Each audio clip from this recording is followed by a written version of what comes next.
Get ready for a powerhouse of inspiration. Principal Baruti Kafele. A highly regarded educator and a transformational leader, Principal Kafele has spent over 20 years in New Jersey's urban schools, making a lasting impact as both a master teacher and a turnaround principal. Under his leadership, the mighty Newark Tech transformed from a low-performing school to one of America's best, as recognized by U.S. News and World Report 3 times. A recipient of the prestigious Milken Educator Award, Principal Kafele is one of the most sought-after voices in school leadership and equity. He's delivered over 3,000 keynotes, workshops, and seminars across the nation, authored 13 books, including 7 ASCD bestsellers, and continues to empower leaders through his live-streamed AP and New Principals Academy. Please join us in welcoming the extraordinary Principal Baruti Kafele. And we are live. Good morning. Good morning. Good morning. Good morning. Welcome to week 287 consecutively of the AP and New Principals Academy. Let me see who we got checking in here. And as I'm looking, y'all see me on this camera. I look tired. I can see it in myself.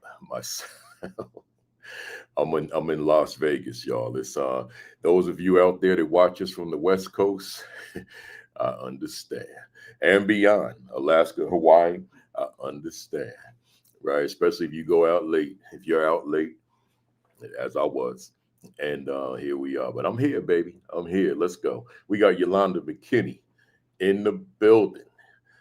We got Constance Sherrod, Pearl, Mississippi, Yolanda down in Texas. Dr. Rella Hicks is in Augusta, Georgia. Amanda Cartwright, hola, back at you. Where we at? Takesha High, Virginia. Where we at? Michael Benton, Cincinnati, Ohio. Dr. Robin Snowden. Those of you that don't know, that's longtime fam now. Dr. Robin Snowden, Fresno, California. Fatima Nelson, Pennsylvania. Dr. Rachel Edowecki, Pennsylvania. I'm getting ready to place her in Pennsylvania. Maryland, in the building.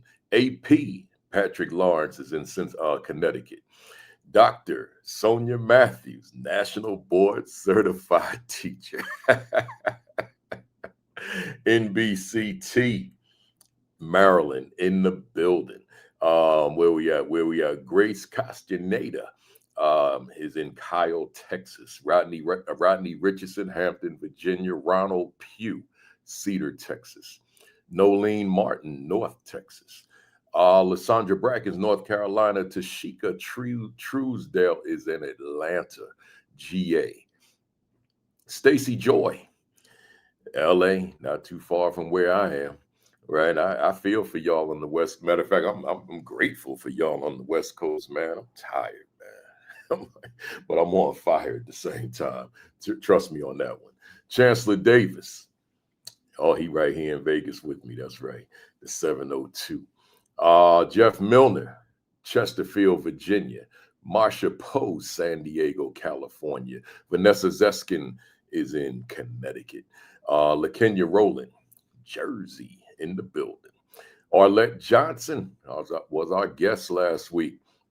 If you missed that one, and with Dr. Sonia Matthew, make sure you go back and check that out, man. What a session we had, right? The retired principal, Doc McKeever Jeter's in the building, Calumet City, Illinois. Radhika Kanan, she said good morning. Adrian Young, Newport News, Virginia. Principal, Otis Kitchen II, Tampa, Florida. MPA Jaguars. I'll respond to that text to MPA Jaguars, Josh. I've been kind of, I ain't been on my social media or my texting. I'm behind in everything. Just put it that way. I'll be on it. Let's see where we at.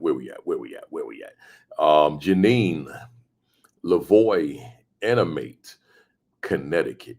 Charlena Hottie, Norfolk, Virginia. John Hurricks, Denton, Texas. And I see those happy birthdays. I'm going to get to those, y'all. I see them. I'm getting ready to shut it down though, so that we can transition. We got Dr. Melissa Jones Chunu, Tulsa, Oklahoma. Where we at? Where we at? We got the queen of the castle, Kimberly Broughton Kafele. She's here, man. She's here. You know, I ain't traveling alone. Where we at? Where we at? Hey, Doc McKeever Jeter, Jacqueline Harriet is running that conference up over in Nova Scotia. That's where I would be if it wasn't during my birthday week, but she probably won't be jumping on this morning. They got a lot going on with all them speakers. Sheikah and Tammy are there, and Dr. Sheikah, Dr. Sheikah and Dr. Tammy, Dr. Marcus, Dr. O'Day. You know, it's a lot of them out there. Where we at? I'm getting ready to shut it down. Marietta Williams, I was down in your hometown. I pray for everybody in Jamaica, because that Melissa hurricane, tropical storm, whatever it is right now, is there. You know, so I had to get up out of there. And where we at? I'm getting ready to close it down. I'm gonna close it down with Kenyelle Session and Arcella Austri, to both of you. Good to see you both. If you missed my session with Kenyelle, see it. And then we got to talk about getting Arcella on here at some point as well. With that being said, folks, I'm not going to be too loud here. You know, I'm in the hotel. I gotta shout out Jersey City though, man. I see my man Supreme the Barber in the building. David Adams. He said, "What's up, soldier?" And I say, "Back at you. Good to see you." Yeah, I got to shut it down with Jersey, man. So yeah, Supreme the Barber. If you're in Jersey, go to West Side Avenue. I don't know what's the name of that barber shop, but he in there, right? Supreme the Barber, or just Google Supreme the Barber, David Adams, and make an appointment to get your hair cut, man. He'll take care of you, right? So with that said, y'all, I ain't gonna yell, y'all. I don't want to wake up these people.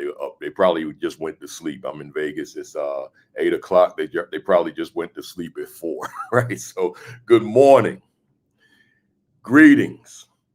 Welcome to week 287 consecutively of the AP and New Principles Academy. Man, I'm glad to see y'all on this 25th day of October. Before I get to the whole birthday thing, let me just ask you the questions, man. I don't know what's going on in the world this week, all right? I ain't even gonna be,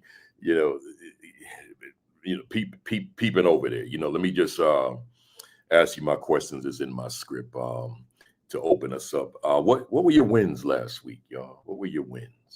What were your wins? Drop them in the chat for me. What were your wins? What'd you win at last week? Because it's easy to dwell on what went wrong, what ticked you off, what had you in your feelings, right? That kind of thing. But what were your wins? I bet you your wins outweighed your losses, right? But you just got to take the time, some time to recognize them, to acknowledge them. What were your wins? Put them in the chat. Drop them in the chat.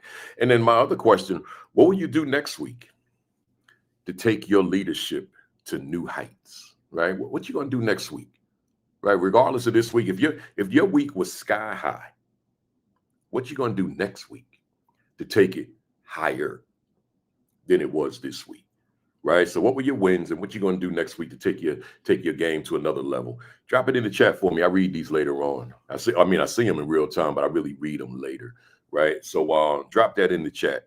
Again, what were your wins?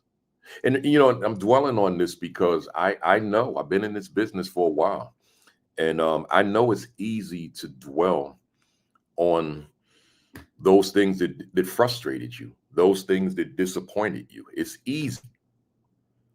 And then we lose sight of the victories, the triumphs. So make sure that you maintain a focus on your wins, your victories, your triumphs, and then plan on what you're going to do to surpass them. Right? So let's go. Hit the share button for me. Hit the retweet, hit the repost, tag somebody, text somebody, let them know we are here. Hit up them Facebook leadership groups. Those leadership platforms, hit them up, let them know we are here, right? And then just call one of your friends, one of your colleagues, and let them know we here this morning. It's not just me though. We start off at 10 o'clock with Sean Hurt. And then we transition over to Create and Educate with Dr. Sheikah Houston, Dr. Tammy Taylor at 10:30. I should say Sean Hurts 10 o'clock if I didn't say the time. And then Sheikah Houston and Tammy Taylor, who are in Nova Scotia right now, but they went live this morning. And then the AP and New Principles Academy with myself at 10:55. That's Super Saturday. And then to round this out for the Fantastic Four, Sensational Sunday, Josh Varr, Marty Moreno, Dr. Marty Moreno. And that's at 6 o'clock Eastern time. I think I got that time right this time. So 6 o'clock Eastern time on Sundays, right? So don't hoard all the information for yourself. And you know, let me tell you the beauty of these four platforms, this family that I'm a part of. None of us are talking the same stuff. It's not like you turn on one, here you go, the same stuff they talked about. Here go the next one. Oh man, we just got this from. No, we coming from different places, man. You know, we're not, and we don't plan that. It's just that, you know, with leadership, you're going to see things through your own space, your own world, your own lens, right? So I talk about what I see through my lens, but I also talk about what I feel comfortable with. And then I let the other people talk about what they're comfortable with, you know, their lens, you know, their area of expertise, etc. Like Sean, for example, in the morning, he's talking about them iReady tests, right? And all those standardized tests and all those strategies. Although I like to think I figured that out as a principal, you know, I think my receipts will show that, but that's not my area of expertise as professional development, right? You know, I can talk about it, but I can't do it like Sean, right? That's his thing. That's his lane. I'm in my lane, right? So then Josh is in his lane. Then Josh and Marty, and then Sheikah and Tammy are in their lane, right? So then when you bring all these lanes together, what a powerful experience of four platforms bringing all this diverse leadership information. And with that said, I just held up my wrist and I see that I got no bracelets on. So y'all got to pause for 1 second. Y'all know that slang that all them young people use. They say pause, right? So just do me a favor, pause 1 second.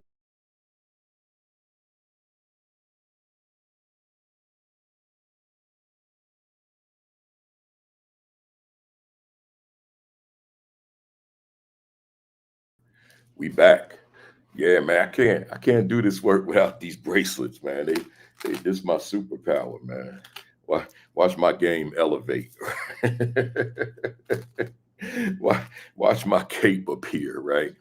Watch Baltimore transform to super, right? So here we go. Hey y'all, shout outs. Shout out to my 65th birthday. How about that? I didn't speak anywhere. If I did, I don't remember. But shout out to my 65th. Look, man, y'all say, man, I thought that dude was like 45, man. He's 65. Damn. Yeah, man.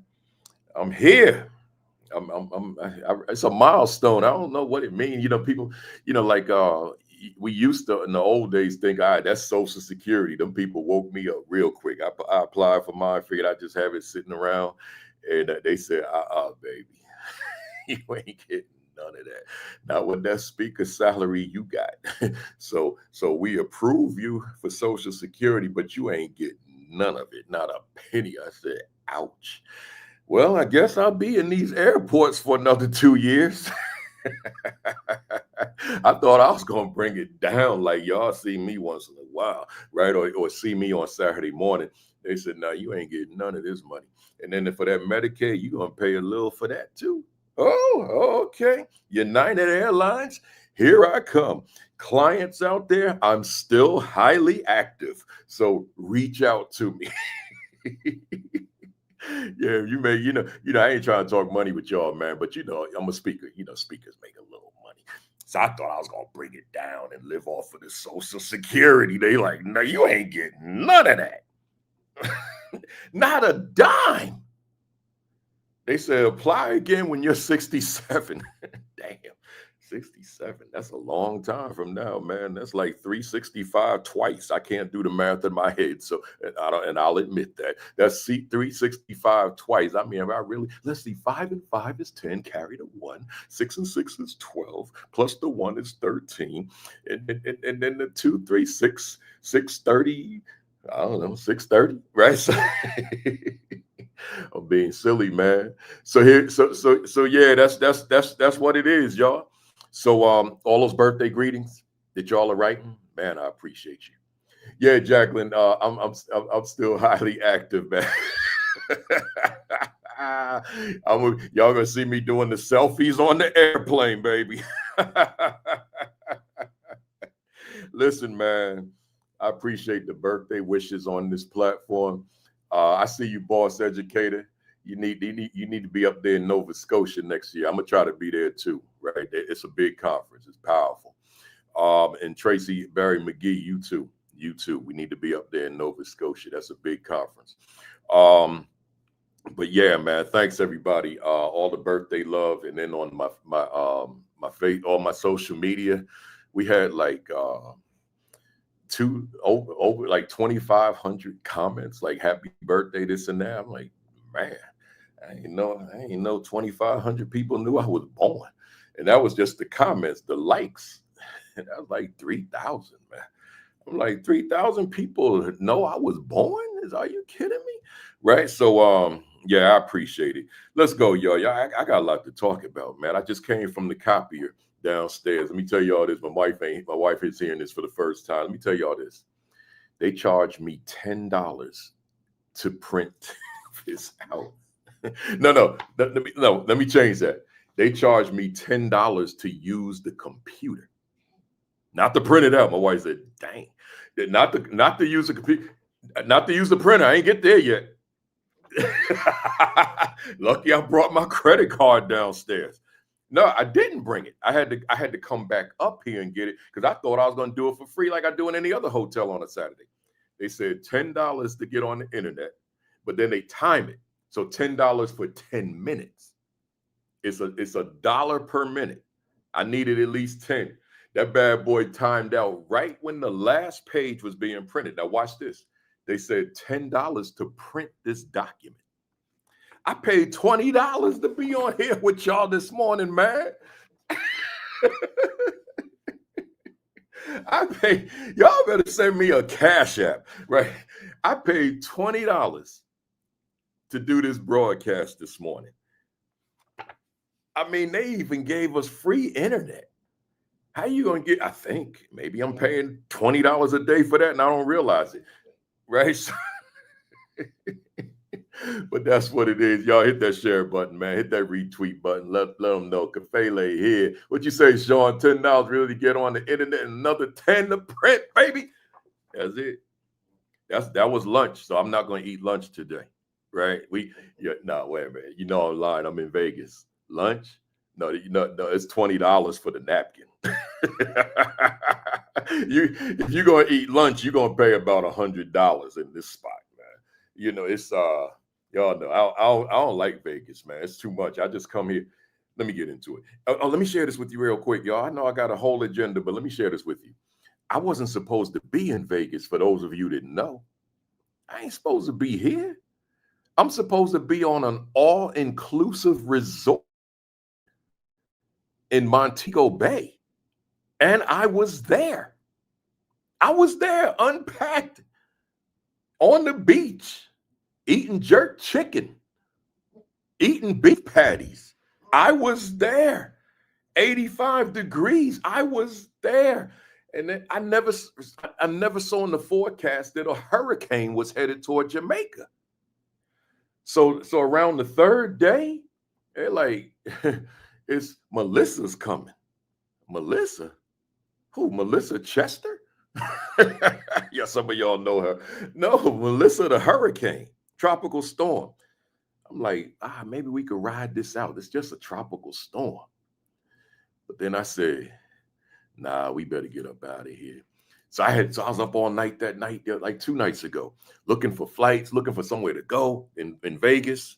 And we found this. I ain't gonna tell y'all where I'm at, because somebody be like, yo, can we meet up for a minute? I ain't telling you. Right. So I'm on vacation. I ain't having no education meeting with nobody.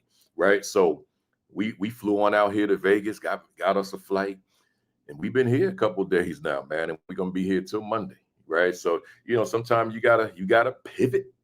And that's what we did. But I was not supposed to be in no Las Vegas. Right now, in Eastern time, I'm supposed to be somewhere in that sun chilling with a tropical storm. So let me say this: prayers to everybody on that island. even the guests that stayed and wrote it out. Prayers to everybody in Jamaica, particularly Montego Bay, because that's where I was. But just prayers to everybody there. I know Marietta Williams is from there, who's on here right now, and just prayers to everybody out there. And hopefully this won't be major. Somebody was trying to predict a Cat 5 or a Cat 4. I hope that that's not what it's going to be, right? Because those are treacherous. But let's get into this, y'all. Let's get into it. Again, hit the share button, retweet, repost, tag somebody, text somebody, hit that like button. Make sure you hit that like button, hit that like button, hit that like button. We algorithm driven, right? So just hit the like button. Even if you dislike it, like it anyway, right? Doesn't mean nothing. Just hit that like button for me, but let them know we are here. Let me get into this monologue, y'all. I didn't even give you this, but let me give you this real quick. Let me give you this real quick, and then we're gonna jump into this monologue. Here we go. Put it on this side. Bam. If you don't have your copy, get your copy. What is my value instructionally to the teachers I supervise? What is my value instructionally? I need something. Oh, here it is. Okay. What is my value instructionally to the teachers I supervise, man? Ooh, I look at this book a lot, right? And I just go through it. And I amaze myself. Every time I look, I'm like, man, you wrote that. You wrote that. You wrote that. Different pages. You wrote that. Woo! It's powerful stuff, man. All you gotta do is get it and apply it, right? Enough said. Let's go. We got a lot to talk about. My monologue. Let me keep it shorter than I wrote on my paper. It's called "This Is Not What I Signed Up For." Once again, my monologue entitled "This Is Not What I Signed Up For." Where did I get that from? I hope I'm okay saying this. I go through a lot of these leadership platforms on social media. I'm just gonna leave it at that, social media. And I see some stuff, man. I see people like, especially the assistant principals, more than the principals. They post anonymously, and they're like, man, this ain't what I signed up for. This is too much. This is overwhelming. I think I want to go back into counseling. I think I want to go back into the classroom. All that kind of stuff. This is not what I signed up for. And I'm always wanting to go on there and say, wait a minute, pump the brakes. And I guess sometimes I have actually, but you can't do it all the time because it's just so frequent that I see that. This is not what I signed up for. This is overwhelming. This is frustrating. This is discouraging. This is not worth it. Parents disrespectful, the children, all that kind of stuff. The teachers, unmanageable, all sorts of stuff, right? And I'm like, I got to do a monologue on this, man. Pump the brakes. I probably need to do a whole session on it.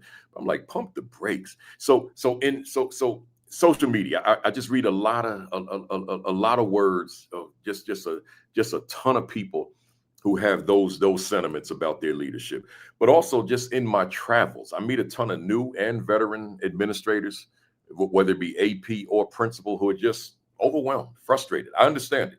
I don't want to pretend that I wasn't that guy, because I was him too. Remember, I did the monologue not too long ago called "I Quit My Job Twice," right? So I can relate, right? But I also told you after resigning, I had a reset on going somewhere else, and that's when I was bestowed the Milken Award, right? So, but then when I visit schools, I witness a whole lot of frustrated people. Now, when I say visit schools, I'm talking about when I'm at a school on a school day in my consultant's hat, and I get to bear witness the I don't want to use the word ton, just the volume of folks who they're not happy, right?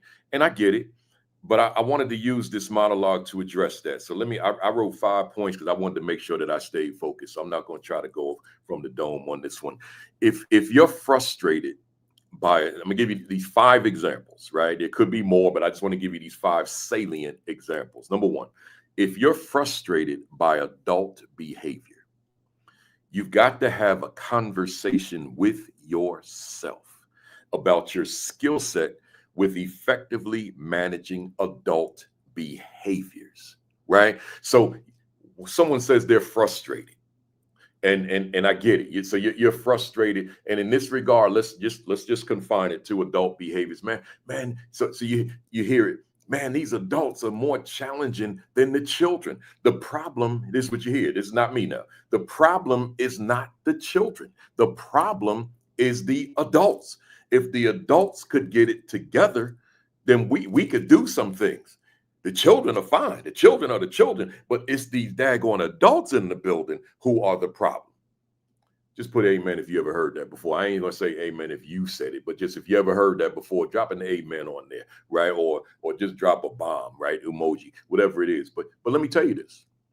Let me read what I said again. If you're frustrated by adult behavior, you've got to have a conversation with yourself about your skill set with effectively managing adult behaviors. Now, I left my mirror in the bathroom, but luckily I travel with like 5 of them. So let me take one right out the package and get it going. Come on, I ain't got time to be fumbling around. Here we go.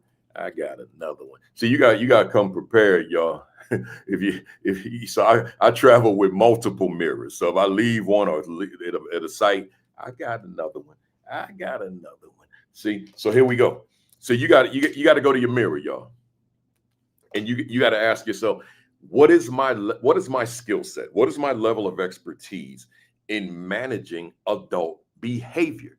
It can't be I'm frustrated, discouraged. I don't want the job anymore because of these adults. No, a part of your leadership is how you manage adult behavior. That matters. If you're a principal and your problem is your AP, then a part of your leadership, your effectiveness as a leader, is how you manage the behavior of an AP who works directly under you. So managing, leading, guiding, nurturing, growing, developing adult behavior. It matters. That is a part of your leadership. That's probably the part that they didn't go hard on in your graduate school program in managing adult behavior. They may have spoken about climate and culture, but I'm climate. Obviously, adult behavior is part of the climate and culture, but I'm narrowing it to a specificity. Who are you as it relates to managing, guiding, leading, driving, nurturing, growing, developing, etc. adult behavior? Maybe, as I hold up this mirror, maybe you have a deficiency in that area. And you need to have that conversation with yourself toward how am I going to become more effective, more efficient in managing the behavior of the adults in my school. Right. Enough said. Just in articulating that, I said I should have just made this a topic, right? Because I got 4 more bullet points, so it's gonna be one of them little longer monologues than I wanted it to be. Number 2, if you're frustrated by low academic performance of your students, you've got to have a conversation with yourself about your skill set as an effective instructional leader. Let me read that again. If you're frustrated by low academic performance of your students, you've got to have a conversation with yourself about your skill set as an effective instructional leader. So in other words, your leader, your assistant principal, your principal, you're not in position to point your finger. Our kids are not motivated. Our kids don't want this. Our kids don't see the relevance in this and all that kind of stuff, right? No.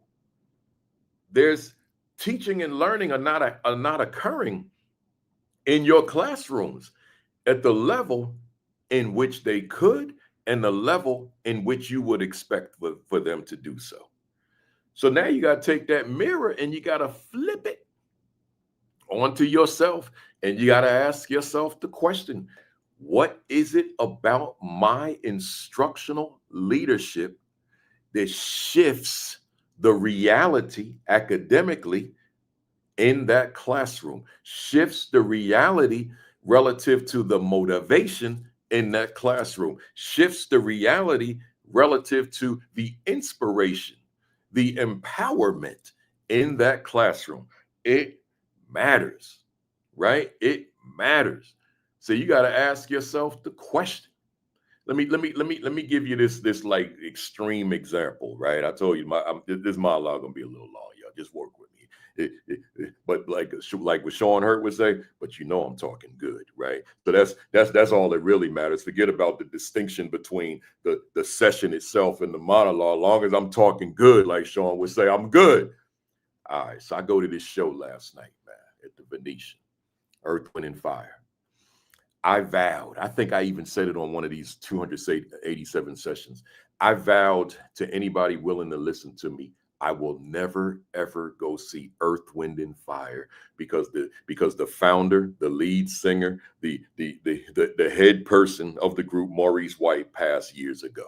So I didn't want to see that group without him, right? They got two other original members, but Maurice was the guy, right? Well, they're here in Vegas. We wanted something to do last night. My wife wanted to see him. We went. Let me tell you something, y'all. I had a marvelous time. I had an outstanding, I'm yelling. I had a great time without Maurice White there, although they did multiple tributes to him with his picture on the screen and large screen, all that kind of stuff, right? But I had a marvelous time. What does this have to do with number 2? Let me read it again. If you're frustrated by low academic performance and you've got to have a conversation, then you've got to have a conversation with yourself about your skill set as an effective instructional leader. So when I was saying your role in changing the reality in that classroom, well, that concert, I went, and that band as presently, what's that word I'm looking for? Constructed, as presently constructed, they gave me a great night. It was worth every dollar I spent to go to that show, right? So they were able to deliver despite the fact it wasn't what I wanted it to be, because I vowed never to go, right? So now if that classroom is not what you want it to be, if that experience for young people is not what you want it to be, academically speaking, what are you doing as instructional leader, as an instructional coach to your teachers, to shift that experience in that classroom so that young people have a strong desire to learn at the highest possible levels? That matters. Let me go to number 3. If you're frustrated by a dysfunctional school culture and climate, you've got to have a conversation with yourself about your skill set in putting effective systems, processes, and procedures in place, inclusive of productive relationships across your building. Ooh, that's that. See, that's you. We can't be on the social media group. I'm frustrated. I'm discouraged. I'm going back to the classroom. I'm typing, y'all. I'm going back to the classroom. I'm going back to counseling. I'm leaving this profession. This ain't what I signed up for. No. Listen to your brother. No, that's not what you want to do. Just get one of these and ask yourself, what is my effectiveness in leading the effort of transforming the climate, the culture of my school? Because if the leadership, I'm not saying that, let's be very clear. I didn't say you walk into the building and the climate shifts, the culture shifts. I didn't say that. I said you lead the effort in transforming. You just leading the effort in transforming the climate, the culture of your school. Naquenta, I appreciate that. Of transform. That's you. Listen, y'all. I got 2 more, but I'm gonna say this. This was supposed to be a 5-minute monologue. It's a whole session. I should sign off when I finish, right? Listen, y'all. I look, I'm 65. I'm like I say to my wife all the time, it's old man status now, right? Although I'm looking forward to number 70, right? But we'll take our time with that. This old man status. I've been around for a while. I bet you I'm older than everyone that's on this platform. And I'm telling you, I understand frustration. I've been there.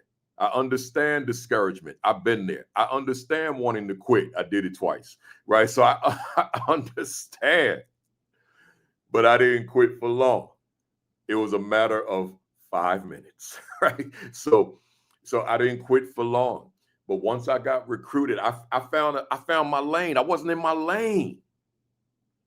And then those frustrations were still in the new place, but now I had a little wisdom that I didn't have early. I got wiser through the transition. So whatever it is that's going wrong in the school, okay, let me keep it towards me. What are you doing, buddy? What are you doing to shift that reality? So I'm looking right in my mirror at myself on this one. What are you doing to shift your reality? That's where that's at. And I'm giving you these 5 major examples.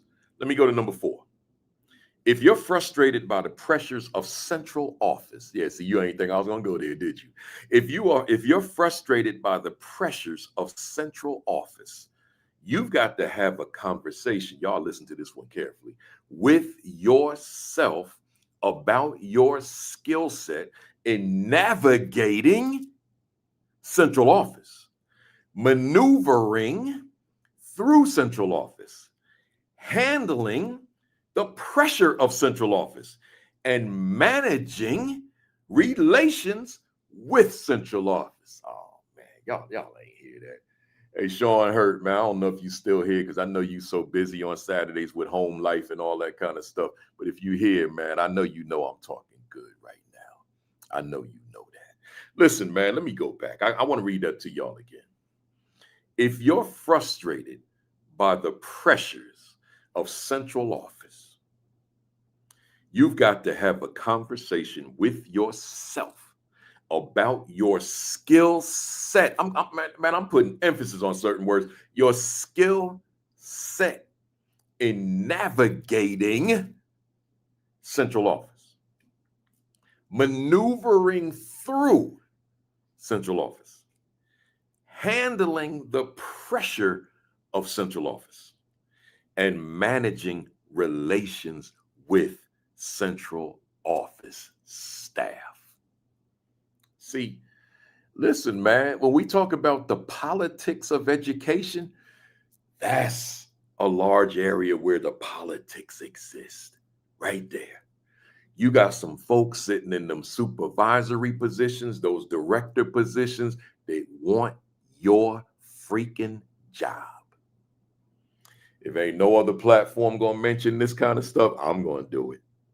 That's old man status. That's 65 stuff, right? It's people that are in those seats. I'm not gonna paint with a broad brush and say all of them, but there are people in those seats. You trying to work with them in a certain way, but they got an agenda, baby. And the agenda is, I want your job because I can do what you do better than you. You got to be able to maneuver through that. You got to meander through that because it's real. You got to I could cost myself some business on this one, but I'm going to roll the dice. I'm in Vegas. Don't we roll dice in Vegas? Don't we play slots in Vegas? You know, everything is chance in this city, man, at least on this strip, right? So like you might have someone at the upper echelon and you good, but they got a friend. They got a family member that they want in your school. No, I don't want to say in your school, right? They got somebody, or their board president. They got somebody they want in your school, not because you're ineffective, but because that's my boy. That's my line brother. Yeah, I went there, man. That's my line brother. That's my line sister. That's my homie. That's my good friend. That's my whatever. I don't want to be accused of picking on frats and sororities. So now you don't even know what's going on. You don't know them relations. You don't know those connections. That's why you got to be so sharp as a leader, because it's doo-doo all over the place. Me and my wife was having that conversation about that word yesterday. She said, she said, I was, it was me. It's doo-doo flying all over the place.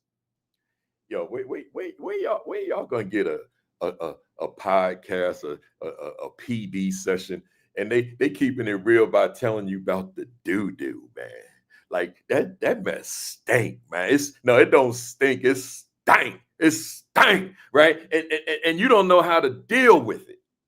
So now you frustrated, right? You think it's just work, like just people, difficult people. You don't realize it's agendas going on your behind, right? It's stuff going on. It's stank, man. It's doo-doo, right?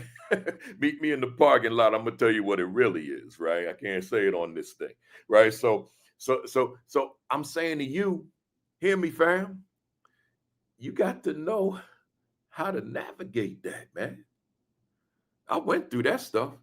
You got to know, right? Because if you don't know, it can bury you. It can do you in. You'll be cussing out your family when you get home. You'll be punching holes through the wall. You'll have the weight of the world on your shoulders. So you gotta know how to deal with that. It's rough though, but you got this. You got this. I'm gonna say it again. You got this. I'm just glad I got the ability to tell you about it. Let me hit you with this last one.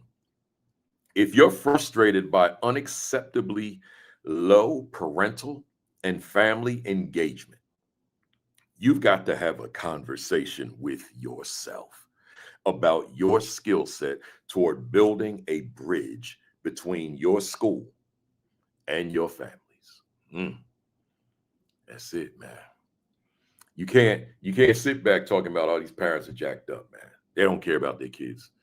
The culture's destroyed them. All the stuff we hear, right? You can't take that position. You got to go here. You got to go here. Flip that bad boy. You got to go here, right? And you got to ask yourself, what is it about my skill set that I haven't established, I haven't built that bridge between myself and the families? And I'm gonna tell you something too. I'm gonna let you know how my mind works a lot. Bridge building. I want you to go anywhere you see a bridge. I always say, thank God I saw this documentary one day. I saw this documentary on how they built the Brooklyn Bridge. And I never gave a lot of thought to how they plant. I don't know construction language. So how it's rooted in the depths of the ocean, like, underground, right? And people worked under there for hours, and they I would never forgot this word. A lot of people died because they developed with this sickness, illness called Benz, B-E-N-Z, like Mercedes, the Benz illness, right? Because they're underwater so long and they're working and they're so deep. Because remember, you go in the depths of the water, but then you go in the depths of the earth underneath the water. And so we see the bridge, we see what's up top where you drive over, walk over, but down underneath to keep it stable, right? Well, that means that building bridges is hard work. It's so hard that people lost their life. You see these major bridges, maybe things in modern times is, the Benz illness is not what it would have been when they built the Brooklyn Bridge, the George Washington Bridge, and all those old bridges, right? Y'all hearing my New York leaning here. But I don't care, even if it's a 2025, that aspect of bridge building is not easy. And quite frankly, I'm not going to be the one that's at the top of the bridge either, right? That don't look too easy either. Every time I'm on that George Washington Bridge, I'm looking up there. I should be looking at the road, but I am looking up there. I'm like, man, people are up that piece, man. That's crazy, right? So, when they were building it. So I'm saying to you, bridge building is hard work. It's difficult work. Right? Dr. Robin Snowden said, stay on the monologue. Hey, Robin, I got to admit to you, this is a good monologue. Yeah, bridge building. But Robin, my topic is as the old school slang would go. My topic today is fly too, right? So just hold on a minute. So listen, y'all. bridge building is not easy to do. It's difficult work, and just the analogy, building the real bridges can kill you, right? So in building these bridges, I'm not going to say to go that far and say they could kill you. I mean, you decide you want to go in certain neighborhoods, and you haven't established yourself in certain neighborhoods, and you in there cold calling, knocking on doors because you watch Lean on Me, and you think you Joe Clark. That can be dangerous if you haven't established yourself in those communities. Now you just making cold calls, walking in there, they know you the principal, and maybe somebody want to make a name for themselves. You have to be careful. So even that can be dangerous, right? So you have to know how to go about it. But bottom line, building those bridges, you got to do that. So I said all that to say, let's go back to our monologue topic. This is not what I signed up for. And guess what my response is? Yes, it is. This is, in fact, what you signed up for. But you thought, somebody out there, you thought that the adult behavior, well, they're adults, they're going to know how to act. You thought the academic performance, well, the teachers are going to know how to teach. You thought, well, this climate and culture, well, again, it's comprised of adults, we're going to be fine. You thought central office, well, they're here to help, that's going to be fine. You thought that, okay, well, it's the parents' children, so they're going to be engaged. No. A part of your leadership is assuming the worst but expecting the best. Anticipating the worst but expecting the best, right? That's your job as leader. So all those areas, those 5 core areas that I address, that's you. That's a part of your leadership. And quite frankly, if I was your superintendent, I would measure you on your effectiveness in those 5 areas.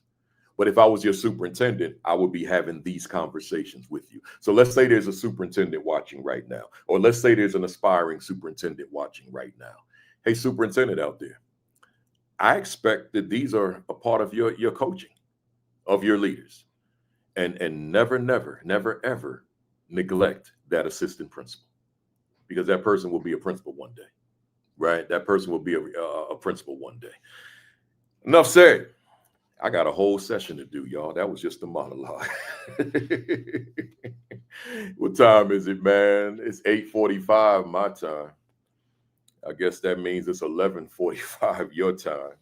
And I spent all this time on preliminaries. Let's get to it. My topic, y'all, is strong. Hey, Dr. Robin Snowden. My topic today, it ain't no joke either. Are you leading by control or influence? Part 1. I'm doing this in 2 parts and possibly 3, right? Are you leading by control or influence? So just so you know, y'all, today was Marcus Jackson's day, but I didn't feel like doing a lot of that kind of planning. I did have, I got a lot of notes here, and I did do a lot of planning on the plane, but it's a different level of planning when you're planning for a guest, because you got to learn the guest stuff. The stuff I talk about is my stuff. So it doesn't require all that. It's my lane, right? So, but with Marcus, I had to read his book, that chapter, all that kind of stuff. So he would have been today. He's in Nova Scotia presenting anyway in Halifax. So I'm going to be solo today, and I'm going to be solo again next Saturday, because it's the first Saturday in November. Can you believe it's going to be November? It was just friggin' May, June, and July, right? So now I'll be solo next Saturday as well. So we're going to do part 2 of this. I'll see how far I get today. Here we go. So once again, the topic: are you leading by control or influence? I told you last week, the last time I was solo, when we talked about your leadership identity, those are the 7 components of the book I wrote, which I'm going to show you here. Is my school a better school because I lead it? Right? Once again, is my school a better school because I lead it? I wrote this in 2018. If you don't have a copy, then you know what you need to do, right? Go to Amazon right now. Hit that other tab on your Chrome browser and get yourself a copy, right? So, but the seven areas that I cover here, as the question is being answered, is my school a better school because I lead it? Is your leadership identity, number 1, which is what I covered a month ago, which asks the question, who am I as a leader? Number two, your leadership presence, which asks the question, what do I represent as a leader? Your leadership impact, which asks the question, what is my level of influence as a leader? Your leadership mission, which asks the question, what am I about as a leader? Your leadership purpose, which asks the question, what is my reason, my why as a leader? Your leadership vision, which asks the question, what do I see? What do I see as a leader? And lastly, your leadership value, which asks the question, what is my worth as a leader? Right. So my focus that week a month ago was your leadership identity, but this time I want to focus on your leadership influence. Right. So in putting this together, I asked myself the question, how do you define, and this is me talking to me, how do you define or how do you differentiate in terms of definition, leadership presence? I'm sorry, looking at the paper and I'm reading something I see instead of what I'm talking. Leadership control or leadership influence. So I looked it up and I want to share this definition with you. Control is the direct ability to dictate outcomes, while influence is the ability to affect outcomes without direct authority. Now, since I'm not using a PowerPoint, because my clients would probably go berserk if I did that, considering that they pay me to do this work. So you gotta use those writing skills, or you gotta look at the video later on and just rewind and watch it over and over. Those areas that stand out, so you can get those notes. But again, control is the direct ability to dictate outcomes, while influence is the ability to affect outcomes without direct authority. Control involves managing what is within your direct power, like your own thoughts, words, and actions, whereas influence is about guiding external factors like other people's choices or the outcomes of a project. Influence is often built on trust and relationships, while control can rely on systems, rules, and authority. So, with that said, I ask you the question, are you leading by control or influence? Asked differently, are you leading through control or influence? Right? We in it now. So hit that share button, repost, retweet, tag somebody, text somebody, call somebody, hit up them Facebook leadership groups, let them know we are here, we are live, we are dropping gems. Make sure you hit that like button. That is important. And make sure you leave a comment if something intrigues you. I want to, and I see you, Wade. Good to see you. I want to zero in on three broad categories in our discussion today. I hope I get to cover all three. Well, the time will dictate that, and how much in depth, how in depth I go will dictate it as well. So the three broad categories are always self-reflective questions. That's how I get down.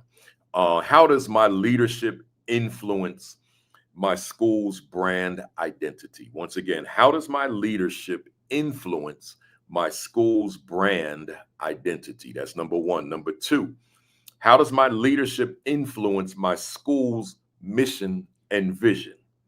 Again, how does my leadership influence my school mission and vision? And then the final broad category, how does my leadership influence my school's climate and culture? One more time, how does my leadership influence my school's climate and culture? Let's get into it, y'all. Get that pad and pen out, and let's get into it. So that first one, how does my leadership influence my school's brand identity? Well, in unpacking that, the first thing for us to do is examine what is meant by brand identity, right? Like, what does that mean?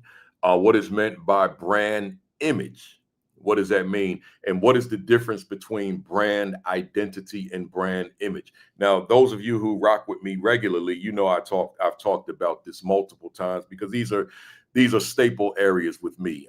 They're important to me. So let me break this down to you. Brand identity is simply what you crafted. Let's use it on the individual level first, right?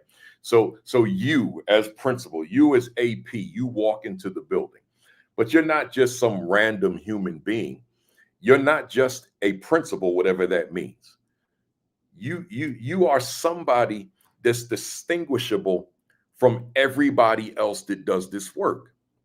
And that's because theoretically you have created this brand identity, which defines who you are. So I literally created the Principal Kafele brand as a presenter, as an author, as a speaker. You know, as a principal, it was more the Mr. Kafele brand because no one ever called me. I didn't use Principal Kafele as a principal. I use that as a professional, as a speaker. But the Mr. Kafele brand, make no mistake about it, I was very intentional on what I crafted myself to be. I wasn't just in there random. There was a intense intentionality of who I was when staff and students saw me. And then you look at the school, it has a brand. Matter of fact, we can even look at classrooms and their brand identity. That what this teacher crafted this environment to be inclusive of what students see, hear, feel, and experience. So a classroom has a brand identity. And then the school itself, inclusive of the district itself, has a brand identity. This is something that with intentionality, we mold, we shape, we craft, we build, we nurture, right? We grow, we develop it into what we say we want it to be. And that becomes the brand identity. But there's this other thing, you can't talk brand identity without talking brand image. They go hand in glove. Brand image is the perception of who you are, the perception of your brand identity. So ideally, we want the brand identity, that's what you said, and the brand image, that's what they said, to form a marriage, that they are compatible, that they get along, right? That they see the world the same way, right? There's a compatibility between the brand identity, the brand image, because with the brand identity, you said, this is who we are. With you, you said, this is who I am. Well, you want the brand image, the public now to say, I agree. That's who you are.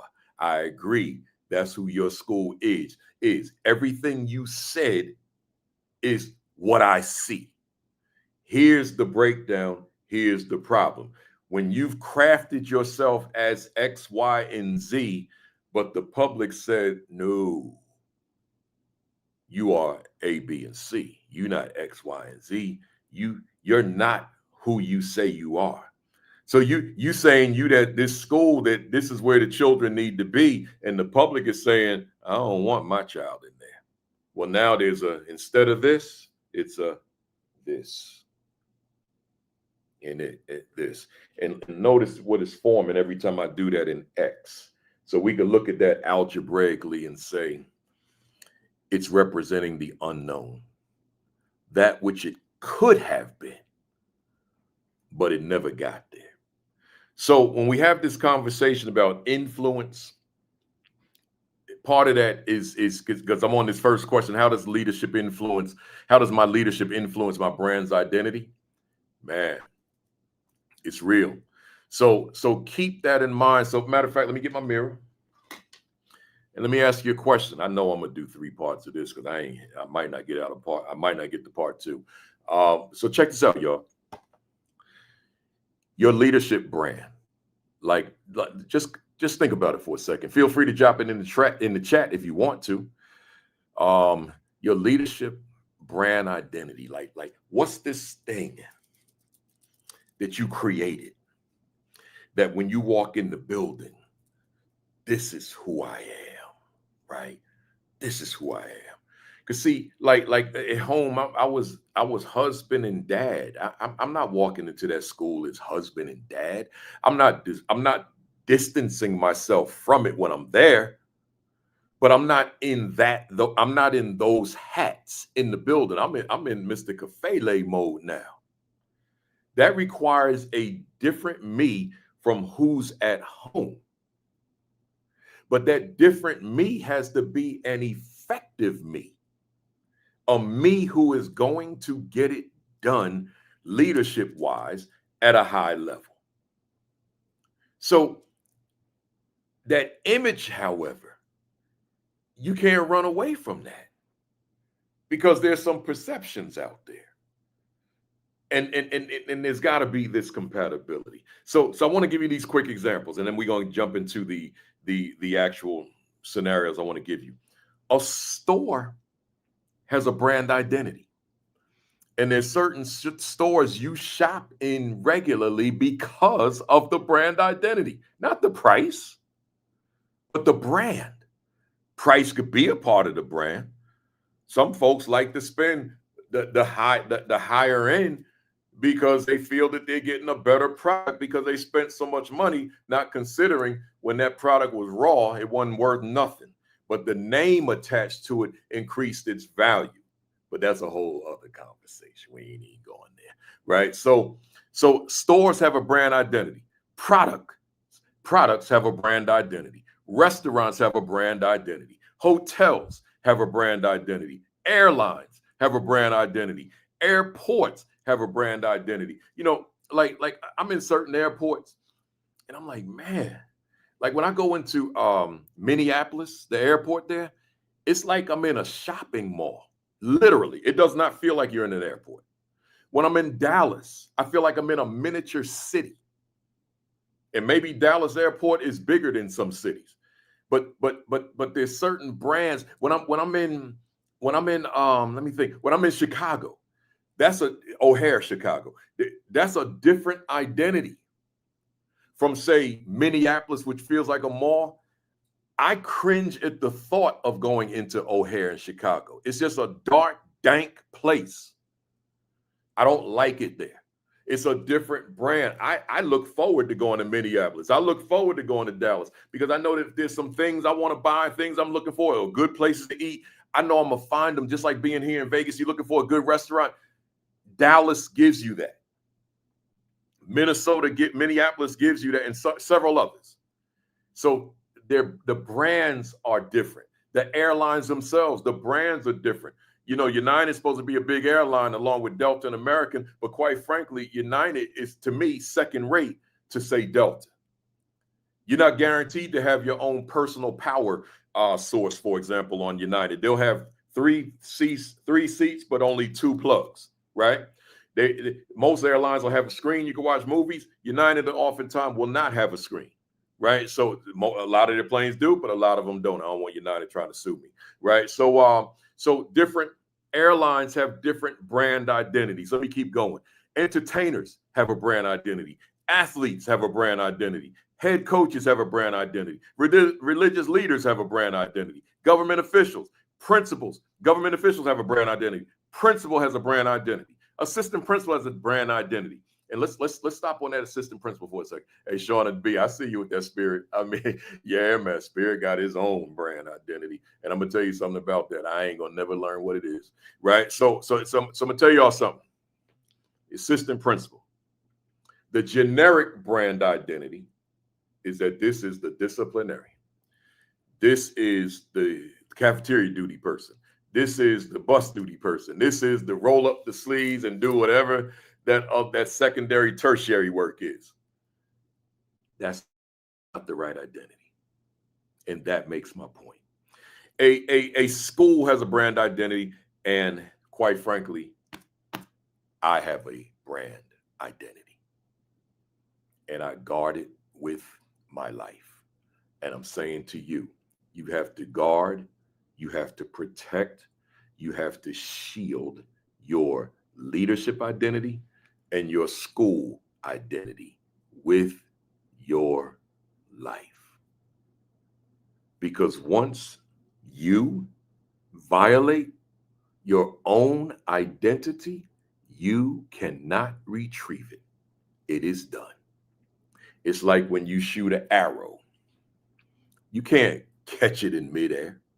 It's gone. It's going to its target.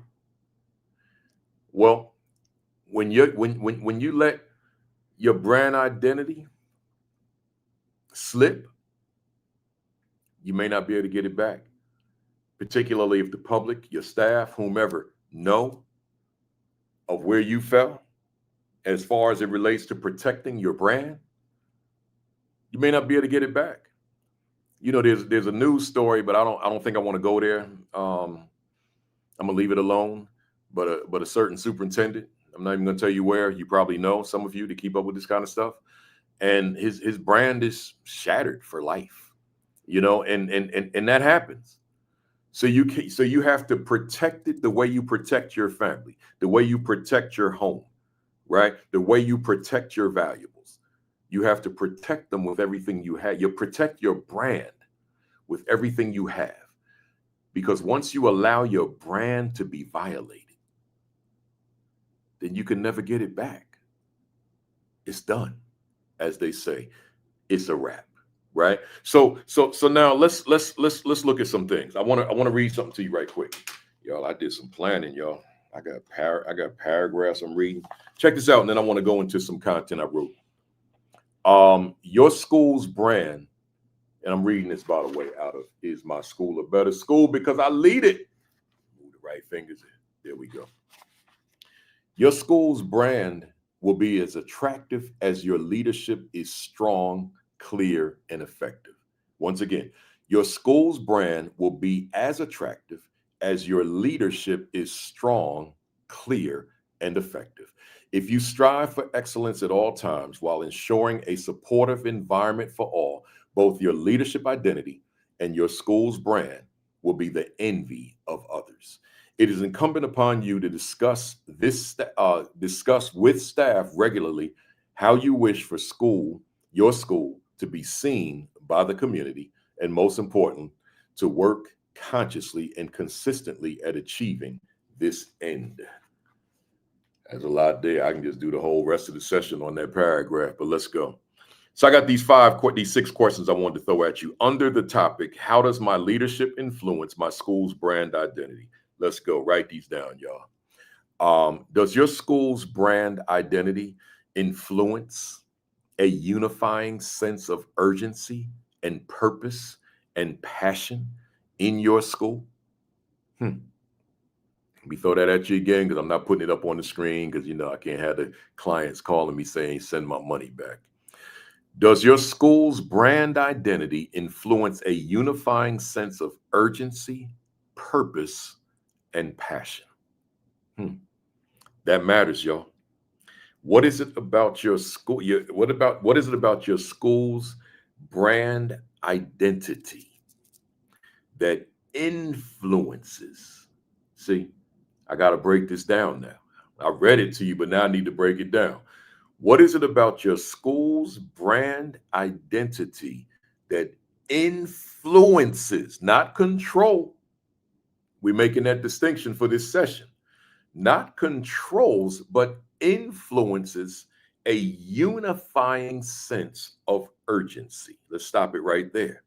So school-wide, because of this brand that we have created, this brand of excellence, that it's influencing this unifying sense of urgency where we said collectively, we want this. We desire this. We expect this.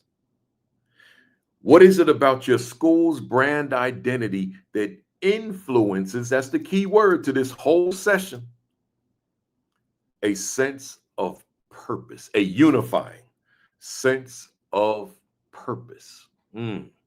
So now you got this diverse staff of people, but they've got this collective mindset that this is our purpose and we are purpose driven in what we do. See, We like what did Frankie Beverly and Mays say? We are one. See, we are one.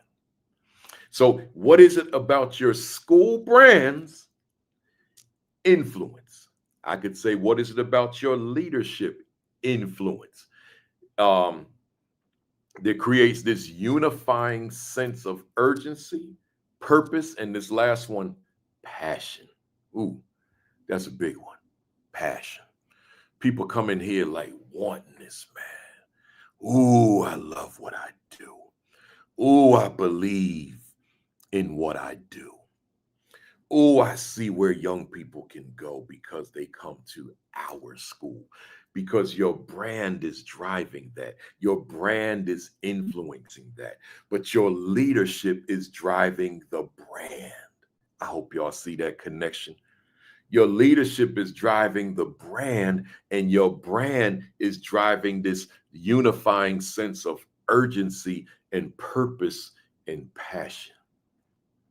See, so the question, how can we, Monica Darville Martinez asked, how can we fix a brand that has been tainted, right? Or tinted, she said. She may mean tainted, but tinted, same thing. So now, to give you the short answer, collectively, we've got to come together as a team and have a conversation about what aspect of the brand has been tinted or tainted, right? What is it? We got to have that conversation, and we got to be willing to roll up our sleeves on that conversation and have the tough conversation, the uncomfortable conversation about not where we're going, but what broke it down. Where's the breakdown? And then as we discern what is the breakdown, why did it happen, who are the people, now we can be serious about how we start building and molding. That's the short version. You need to have that. You bring me out to the district so I could spend a whole day just answering that one question, because I could stretch that into a day, right? You just got to bring me out, right? So here we go. Number 2, how does your leadership influence your school's brand identity? Okay. So this is me asking you this question. Hey fam out there, so let me word it differently. How is your leadership in real time, presently, influencing your brand identity? So let me get my mirror, because I want you thinking about that as it relates to you. How is your leadership influencing your brand identity? And now let's ask you this question. Do you have a brand identity? Is there something about your school in the positive that distinguishes it from every other school because of the brand? See, if those of you that eat fast food, there's probably one that you lean toward more than the other because of the brand.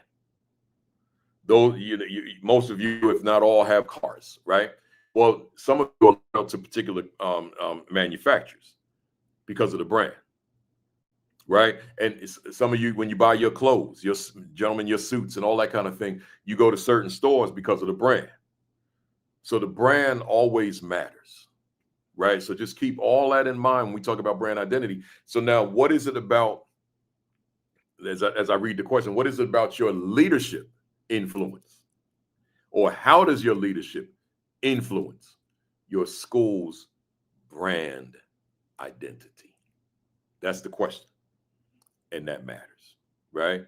Let's go. Number 3, how does your school's brand identity accurately reflect the school climate, culture, expectations, and performance of your school? So here you are, your leadership influencing the climate, the culture of your school. So does your school's brand identity, which your leadership influences that brand identity, does your school's brand identity accurately reflect the climate, culture, expectations, and performance of your school? See, imagine that the climate, culture, expectations, and performance of your school is whatever it is, but there's a disconnect between the 4 and your brand. So your brand is dictating whatever, but your climate, culture, expectations, and performance are something fundamentally different, then that means that your brand is not really what you said it is. It's what you ideally want it to be. But that brand, and then ultimately your climate, your culture, your expectations, and your performance have to be aligned. So your brand, because whatever your brand is with inherent in your brand is high academic performance, right? It's got to be. If it's not inherent in your brand, then you need to rethink your brand, right? The brand can't just be feel good this, feel good that.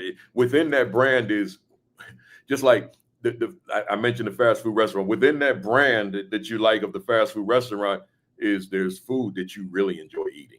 Within that brand of that suit store is clothes that you really feel good wearing, right? So within that brand of your school that you love, within that is our children are performing at very high levels. But how does that happen when the climate is incompatible with the brand, the culture is incompatible with the brand, the expectations are incompatible with the brand, and the overall performance is incompatible with the brand? They've got to be compatible, right? Let's keep going. Next one. Does your staff understand the significance of your school's brand identity? That's a big one. That's a big one. Does your staff understand the significance of your school's brand identity? So brand identity is not solely a leadership conversation. Brand identity is a school-wide conversation. It impacts the entire school, and it's not just certificated staff. When we talk about the school's brand, you can't have that conversation with certificated people, but you leave the blue collar folks, you leave the custodians out of the conversation, you leave the security out of the conversation, you leave the paraprofessional out of the conversation, you leave librarian has a certificate and the nurse, but they're not the classroom teacher, so you leave them out of the conversation. No. This is school-wide. If you're employed to work in that school, then you are a part of that conversation because you are a part of that brand. So therefore, does your staff understand the significance of your school's brand identity? We need everybody in the building walking lockstep as it relates to the brand. This is who we are. So here you are, you trying to shift the school this way, but you got folks in here, I ain't with that, man. We going this way. Then your brand is fractured. And that's what the young lady was talking about when it's tainted or tinted. So now you got to have that conversation. No, that's not who we are. Right? So that matters. Does your staff does your staff understand? And notice the wording that I use. I didn't say does your staff know. I said does your staff understand the significance of your school's brand identity? That is rooted in your influence as leader, not your control. We ain't about controlling nothing, right? This is about your influence. Because if your mindset or your actions are control, you're making people embrace a brand that they may not believe in. Whereas if I have influence that my staff says, ooh, this is the right position because the principal engaged us in the conversations in creating it. We had input. This is not a control thing. This is not a top down, this is what we do. This is a us thing. So staff has to not only know, but staff has to understand. That is your leadership influence, not your leadership dictates and pressures and demands on staff. It doesn't work. It doesn't work. Let's go. Next one. Got two more in this category. Have you and your staff been intentional about molding your school's brand identity into what you've conceptualized it can become or has evolved in, or has it evolved organically without your influence? Let me read that again since I've stumbled. Have you and your staff been intentional about molding your school's brand identity into what you've conceptualized it can become, or has it evolved organically without your influence? Let me talk about that one a second. A school that I led, my first school that I led. I've told you this before, but in a totally different context. I convinced my superintendent, where I was in East Orange, New Jersey, the city that produced me, the city that's 3.9 square miles and all black. I said, I want a school that is that delivers instruction in a culturally relevant fashion. I want it to be African-centered. Now, I'm not going to get into the specificity of what that language means in this form, because that ain't where we are in terms of topic right now. Just ride with me. So this African-centered curriculum and instruction, that in and of itself, what the superintendent approved, and we went, as they would say, buck wild with it. So that in and of itself was the brand. It was the theme. It was the ambiance. It was the environment. When you walked in, you knew you were in some place different and special. But now I got staff. I got a percentage of staff who they're going to embrace that regardless, because that's who they are, right? So they think a little like me. But then I got other staff. This is unfamiliar grounds. Like, what in the world is he talking about? Culturally relevant? What are we talking about here? African-centered? What are we talking about here? So now I had to be educated with them. Educator, not control. You're gonna do this. How can I say you're gonna do this when you don't know what it is? When you may not understand what it means to be culturally relevant, so that the children see themselves on the pages and in the lessons, that they see themselves riding this thing out to success and victory, right? I got to teach that. I got to unravel all the crap that they got from life in undergrad school, grad school, and then I got to give them a new paradigm, something new that they may not have been exposed to. And now we start building. But in doing so, again, I'm not controlling this. I want to be a strong influence that staff, I like this different thing that I'm hearing than what I'm accustomed to. And our brand became this culturally relevant, culturally responsive, culturally competent, African-centered school. That became the brand. That's who we were. What were the results? We were the #1 performing school in the state of New Jersey of schools of similar demographics, meaning black and/or brown and poor. We did something very different. That was the brand. So let's go back to the question. Have you and your staff been intentional about molding your school's brand identity into what you've conceptualized it can become, or has it evolved organically without your influence? If that brand becomes whatever it becomes and it doesn't have your influence behind it, it will become something, because there's no such thing as a brandless anything. Everything has a brand. But the question is it a brand that you wanted, that you desired for it to be? Or is it just this thing that grew organic? Like you lay some concrete outside.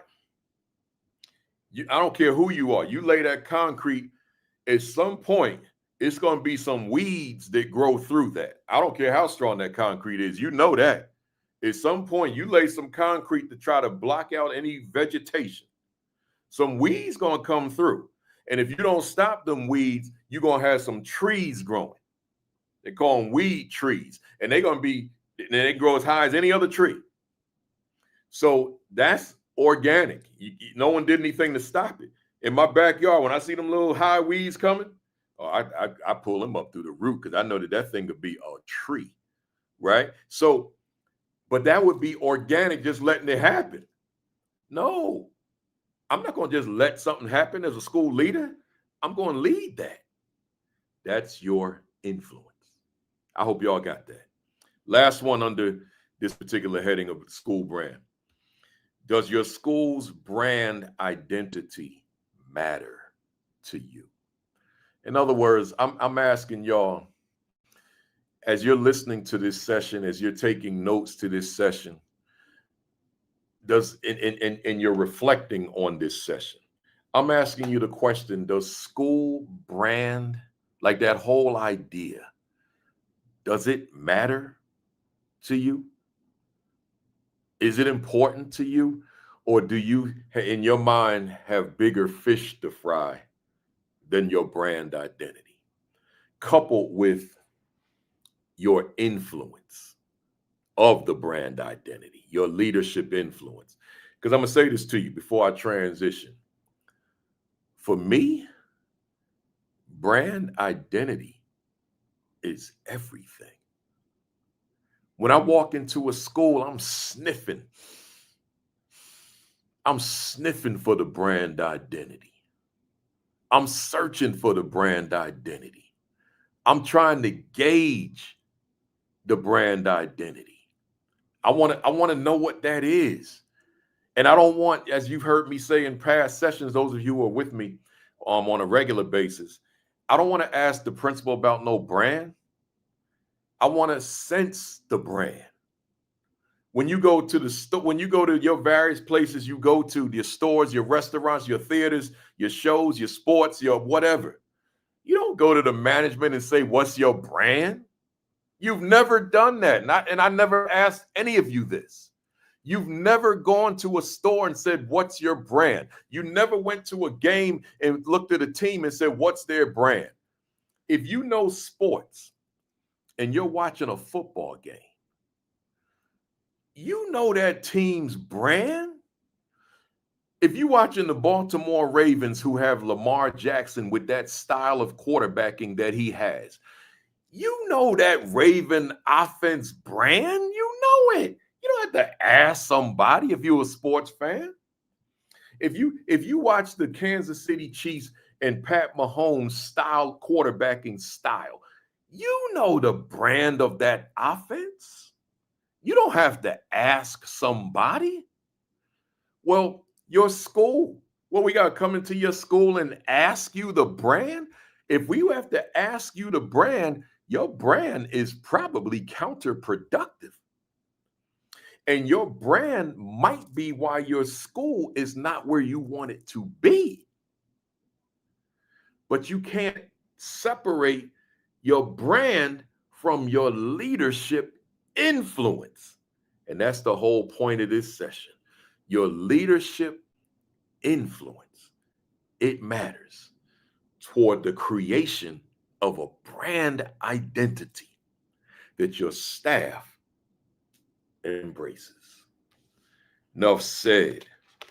If we were in the classroom, I would say, any questions? Any questions? When I was working out my plans, man, I said, all right, I can get through all of this today. Let me tell y'all something. I'm not getting through all of this today. Like I told you, there's three broad questions that I have. Where we at? Here we are. The three broad questions again was, how does my leadership influence my school's brand identity? How does my leadership influence my school's mission and vision? And how does my leadership influence my school's climate and culture? Well, I just did brand identity. I'm going to also do, how does my leadership influence my school's mission and vision? But next week, I'll get into the climate and culture, and also my plan, next week, my plan is also to get into, how does my leadership impact the social, emotional needs of my students, and how does my leadership impact my school's academic performance, right? With the key word in all of this, influence, right? So, in fact, I just used the word impact. I'm sorry. I meant to say impact. How does my leadership influence the social, emotional needs of my students? And how does my leadership influence my school's academic performance? But that's next week. Let's rock with this week. How does my leadership influence my school's mission and vision? Well, let's break it down. What is mission? What is vision? Like, what does that mean? Right? Those of you that have been rocking with me, you already know my definition. But those of you that don't, well, I'm gonna give it to you. But let's look at it first. I want you to think about a school. I want you to think about any organization, and it has no mission. It just exists. Think about that for a minute. There's nothing to drive it. It just exists. It's not going to work.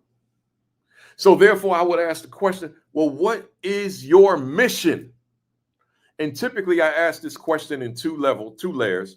What is your leadership mission and what is your school mission? I'm going to focus on a school mission today. What's your mission? So let's say I go into the school and no one really can answer that question. Or let's say I go to the school and, oh, there it is. It's a poster on the wall. And then I ask somebody, you see that poster? Tell me that mission without looking at it. 99% of the time, when I do that, and trust me, I do that, they say, oh, I don't know it by heart. Well, then you don't know the mission. You got to know that bad boy. Or let's say there's not a poster present. There's there's one somewhere in the building, but it's not present. So I'll say to the person, what's the mission here? Or I'll say to an audience. Normally, those of you that have been in my audiences, you ain't never been in my audience. I didn't ask that question, not a leadership audience. I ask it everywhere I go, regardless of topic. What's your mission? They start pulling out the phones, going to the website, man. I'm like, put that phone down. That's what I say. Put that phone down. I don't want you to read this to me. Tell me the mission of your school. And they'll give me a motto. A lot of times they give me the motto. I'm like, nah, that's not a mission. That's your school motto. That's some slogan. The mission. So with all that, and just my experience with school missions, I gave mission a definition. And by the way, I'll say by the way in a minute. I gave school mission a definition. I said, your mission is who you are, your identity, and what you're about, where you're going. Let me say it again.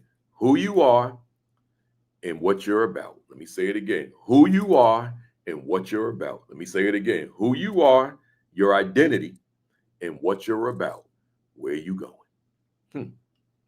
So I'll come across all these schools, man. Who are you? Right? What's your mission? And people don't know. Principal don't even know. I'm like, man. See, let's look at it. The mission, who you are and what you're about. Well, I gave it my own definition. I wrote, like, some of y'all did rock with me. I give my own definitions to words. Like success. I wrote a post yesterday. I changed my profile pic on social media. I wanted my pic to represent age 65. The profile pic I had up was 64. I'm 65 now. So my wife took this random shot of me. I said, I'm going to make that my profile pic. So I did. So the description I gave it says success. I said, I want to share with you my definition of success. Success is the ability to live one's own life on one's own terms. Let me give you that again. Success, the ability to live one's own life on one's own terms. So in other words, you said, I want to be a principal. See, you're not going to fall into a principalship. Like, just somebody randomly says, now you got to have certain credentials, right? So if you're a principal and you have some degree of autonomy, that you're able to implement some things that didn't come from central office. Of course, you work in a school system, you work in an organization, things are going to come down from the top. Nothing you can do about that. But are you able to create as well? I can't be in a school if I can't create. So now, as principal, because I have a certain level of independence, a certain level of autonomy, I can do some things. I'm saying that is the epitome of my definition of success. And we're talking about professionally now. I'm not talking about your personal life. So I'm living my life on my own terms as principal because I went to school to become principal. I sought out the job to become principal. I interviewed to become principal. I'm in the principal's chair. I'm doing things according to how I want to do it. I'm leading the effort to create this brand that distinguishes us from every other school in this district. As an entrepreneur, a speaker, a consultant, an author, an advisor, a podcaster, a live streamer. Everything under the Principal Kafele Consulting umbrella. I created it with my own hands, with through the power of my creator, right? God himself. I'm living my life on my own terms. Nobody handed this to me. Here, take this consulting job. No, it didn't exist. The sad part about it is I can't hand it down to anybody because I'm a one-person show. But that's a whole other conversation. Let me stay focused. I created this with my bare hands. Everything about Principal Kafele Consulting LLC, I created it. So when we talk about that definition, I'm living my life on my terms, my own terms. That is the ultimate happiness, right? So I'm saying that to say that mission, I gave it my definition. I kind of went on a tangent with success, but I bet you it influenced somebody out there. The ability to live your own life on your own terms. If it intrigues somebody, then it was worth going out on a limb, on a tangent to share that with you off topic. But now this mission, I gave that my own definition too, man. I said the mission, who you are and what you're about. So watch this, y'all. Let's flip that. Like who you are and what you're about. Let's go here. Let's flip it. Oh, I look like I'm doing a Q thing almost, right? Watch this, y'all. Who you are, what you're about. No mission, then you ain't nobody. And you ain't about nothing. With the word ain't being used deliberately. You ain't nobody. And you ain't about nothing. I'm not talking about you as a person. I'm talking about your school. You ain't nobody. And you ain't about nothing based on the definition. Who you are and what you're about. You ain't nobody. And you ain't about nothing. So your school, so we're talking about how does my leadership influence my school's mission and vision? Well, first we got to define what do we mean by mission? So I'm giving you my definition. But then your vision. What do you see? Where will your school be under your leadership a year from now? Where will your school be under your leadership 2 years from now, 3 years from now, 4 years from now, 5 years from now? See, where will your school be? Your leadership mission. Vision. Where will you be as a leader a year from now? So a year from now, when you look in your mirror, through your leadership lens, you're gonna tell me you're gonna be the same person? Even if you're performing up here, they writing about you in the newspapers, man. You know, on the internet, the television, everything. You doing it, but you're not gonna grow. Like that's your last gear. There's no more gear to your leadership, right? You've maxed out. Nah. So leadership vision in terms of you, but school vision. Where will your school be? So when we talk about how does my leadership influence my school's mission and vision, I wanted to make sure we define that first. Now I got these 6 questions and I'm gonna wrap it up with these 6, I think. How does your leadership influence your school's mission and vision? Right? Let's go from the beginning. Like you inherit a school, or you've been in a school and the mission and vision became stale. Like some stale bread is green. Yeah, you're not eating that stale bread, are you? I don't think so.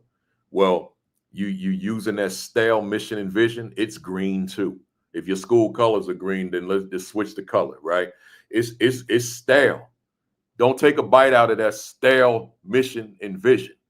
Don't take a bite out of that stale bread. right? And hopefully you're not going in those stores and restaurants where they selling that stale bread. So if it's stale, there's only one place for your stale mission and vision. And that's, I'll get it here. I got one near me. The garbage can. The garbage can. This is where your stale mission and vision belong, in the garbage can.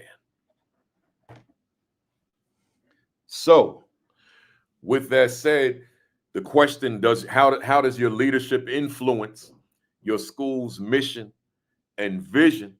Well, the first thing we got to talk about here is the conceptualization of a new mission and vision. When I was a baby in this business, I thought I could just sit home and write one and give it to the staff and they buy in. And if they didn't buy in, I didn't know. But I learned over time that's not how you develop a mission and a vision. You develop a mission and a vision by encouraging input from everybody on that staff. Everybody on that staff. See, even the ones that don't want to contribute, at least they know you gave them the opportunity, right? So now you may write a skeleton and present it to them, and then you have your first staff meeting. What do you guys think? What do you all think? What do you think? Let me get some of this orange juice here, man. That's fresh squeeze, baby. So now you like, what do you all think? And now they give input based on where they sit, their lane in the classroom. And then ultimately now we construct it. But now let's go back to the question. How does your leadership influence your school's mission and vision in terms of you walking in it, right? You all memorizing it. You all learning it. You all living it. Well, that's going to all be in these next questions. So let's go to them. Does your leadership influence the internalization of values and practices related to the mission and vision of your school? Ooh, that's a whole lecture.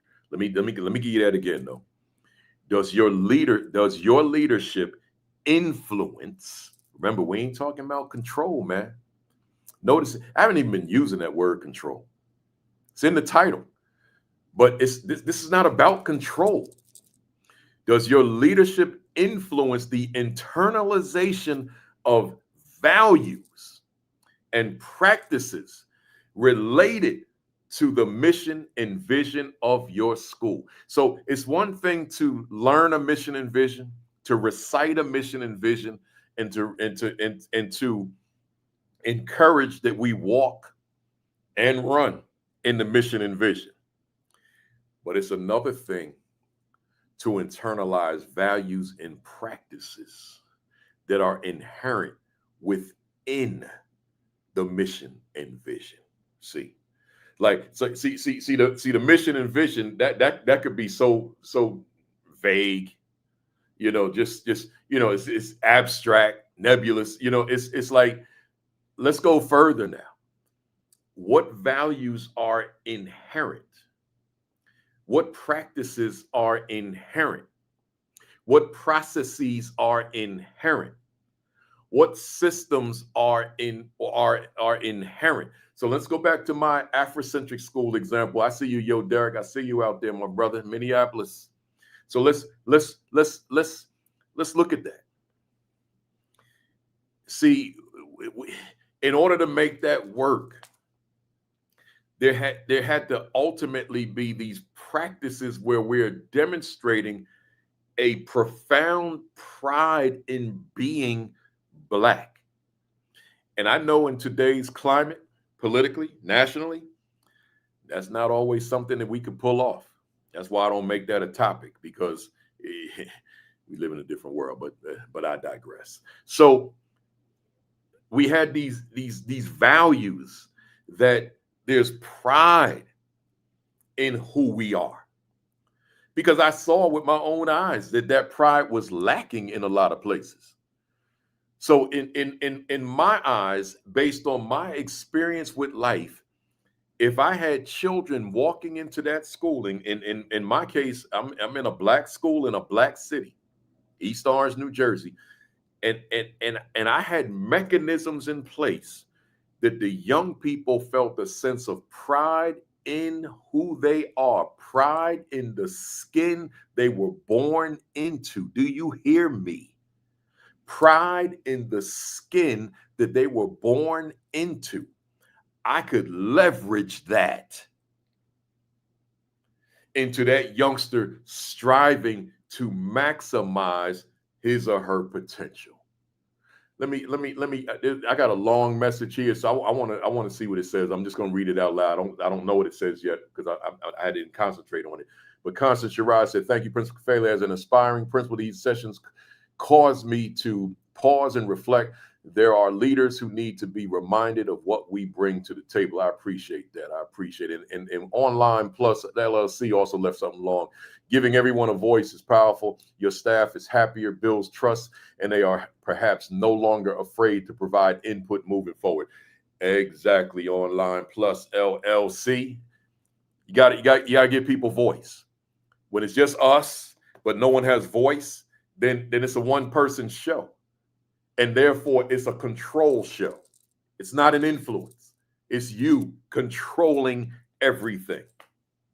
What do they call them people? Control freaks. I don't want to be that. That's one of the reasons I bring so many guests on this platform, because I don't want it to just be my words. I want to share, and that's why I do solo sessions. I got away from them for a year. I had to get back to them. But I want people to hear voices that are not my voice. I want people to hear voices that are not even my lane.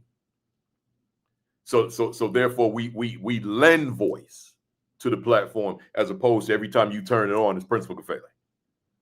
Good stuff. Good stuff. Let me go. So we're talking about your vision, how you influence mission and vision. So this next question. Matter of fact, I want to read that second one more time. I won't elaborate on it again, but I just want to read it because I think it's a powerful question. Does your leadership influence the internalization of values and practices related to the mission and vision of your school? So I think the key word here is internalization. Like folks taking ownership. This is not just the principal. This is us. Principal is just one. So the mindset of staff is principal is just one component. This is us, but we are on, but we and the principal and the leadership are on the same page.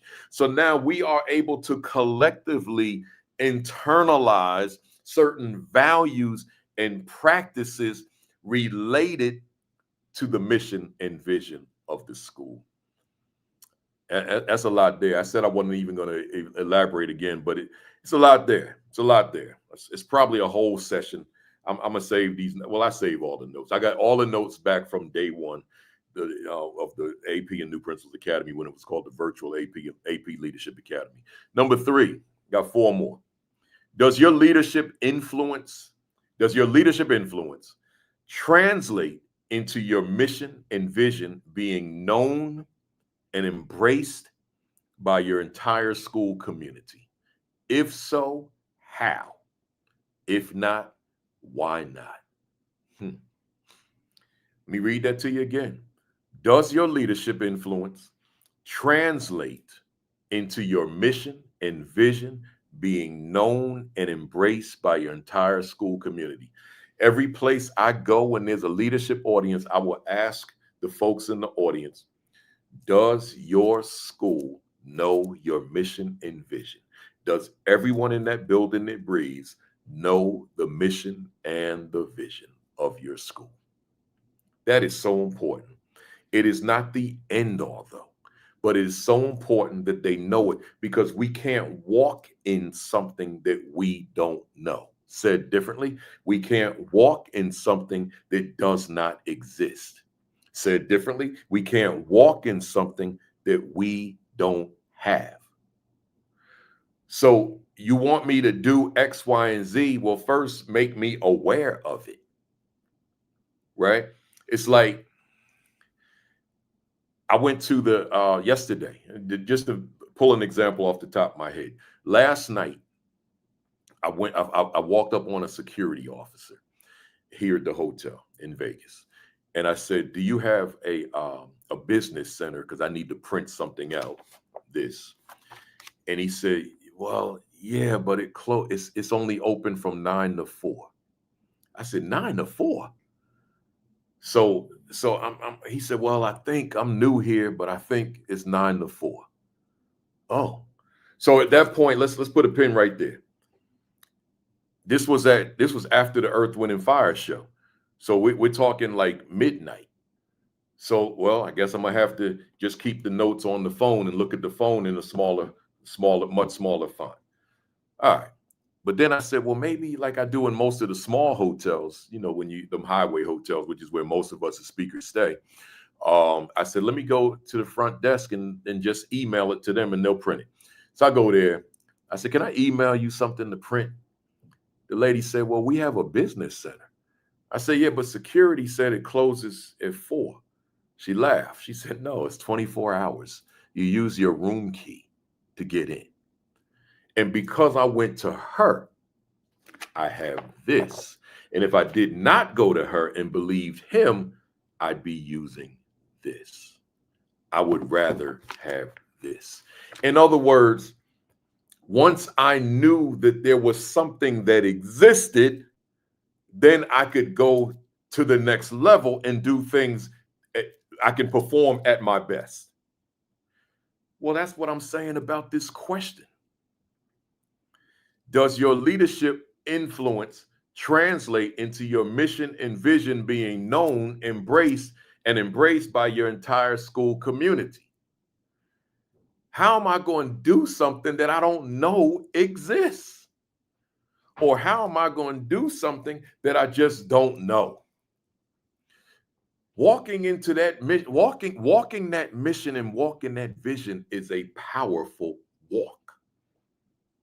Let me say that again. Walking your mission, walking your vision is one powerful walk. But if I'm in that school and I don't even know the mission and vision, I don't know them, I don't know of their existence, then I've been deprived of this powerful walk, this walk with swag. I can't do it because I don't know about it. I don't know it exists. See, that's what I'm saying. So therefore, your leadership matters. Your leadership influence translates into your mission and vision being known and embraced by your entire school community. That's a lot there, y'all. Man, I'm looking at these questions I wrote and saying, when you in it, you writing, you typing typically. It's like you typing and you thinking, all right, that's the question. But then when you recite it on here live, it's like, man, that question is a whole 2-hour session, right? Or that question is a workshop for an audience one day for 6 hours, just that one question. But let me go off topic for a second. I want to say this to somebody out there. Somebody's gonna receive this. I know it. That what I just said is for the deep thinkers.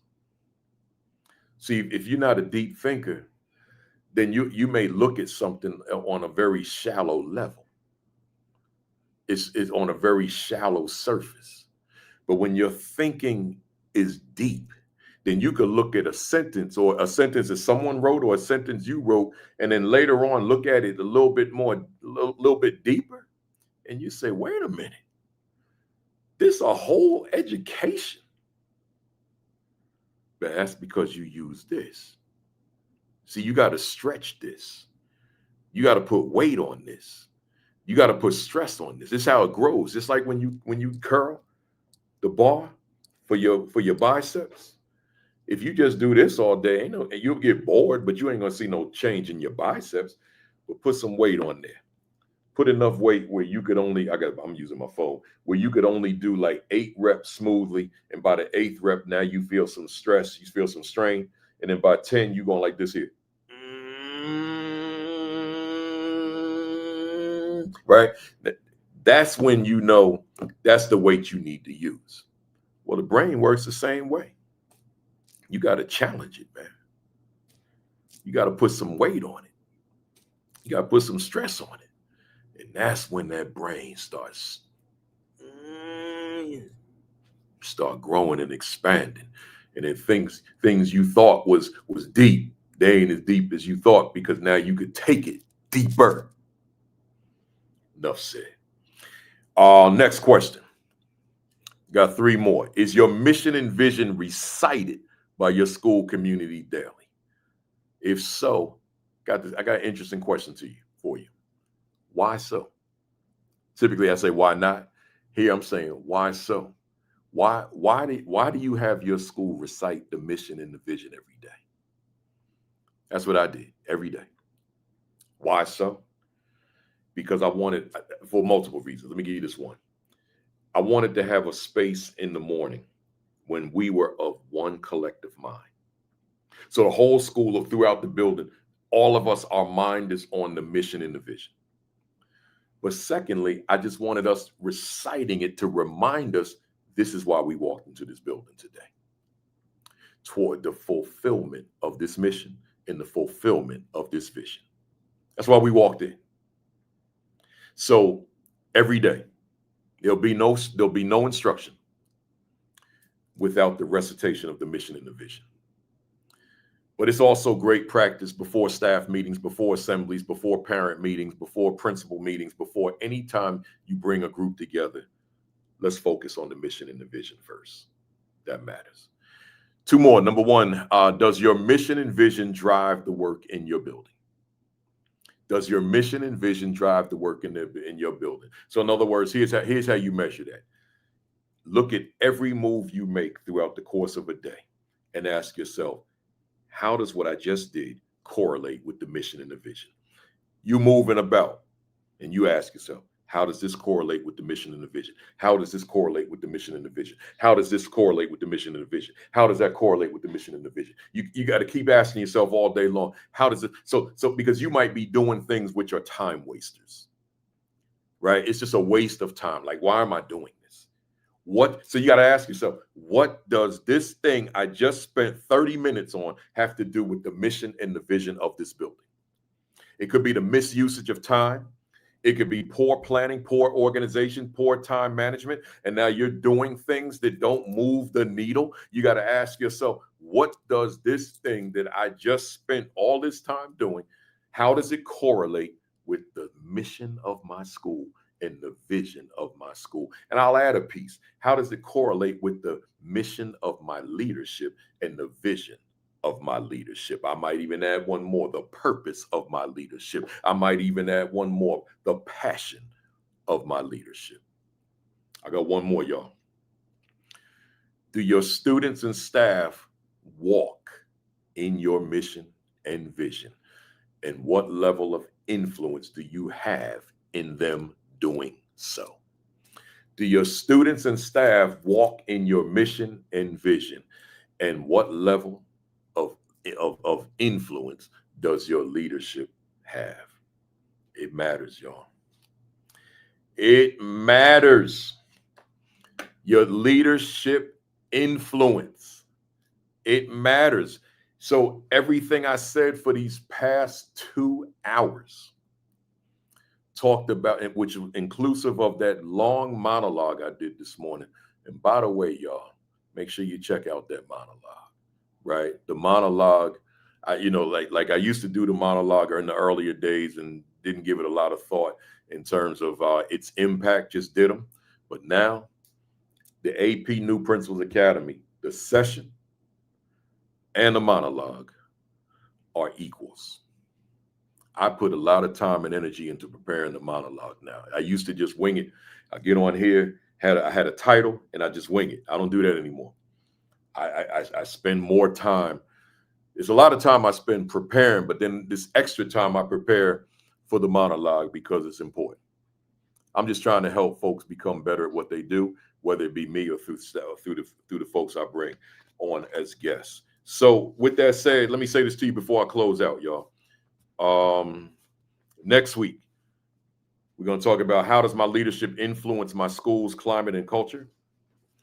How does my leadership influence my school? No, where we at? Wrong one. How does my leadership influence the social emotional needs of my students? And how does my leadership impact my school's academic performance? So that all of that will be next week. Hopefully, I'll be solo. I'll be home in my own home, right? So so join me. But once again, let me close this out. I appreciate you all tuning in. This was an important session. Are you leading? Are you leading by control or influence? And notice the word control really didn't come up too much because that's not where it's at. I do understand that influence is one thing, but that word control, it can have a negative connotation. But I'll say this: as leader, you must be in control, right? You must be in control, particularly of yourself. But you should not feel the need to be controlling of other people, right? If it boils down to you have to control teacher A and you have to control teacher B and you have to control secretary and you have to control custodian and you've got to control these people. Like imagine you're custodian and you have to look over this person every day. Just imagine that. So let's particularly a night custodian. So you staying late because of the custodian and you have to watch over the custodian. No, you should be able to train up, coach up your custodian.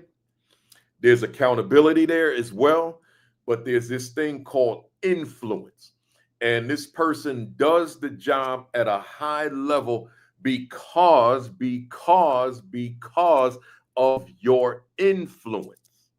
And now you don't have to watch over this person. You don't have to watch over your secretary. You don't have to watch over the teacher. You don't have to watch over anybody that's on the payroll in your school.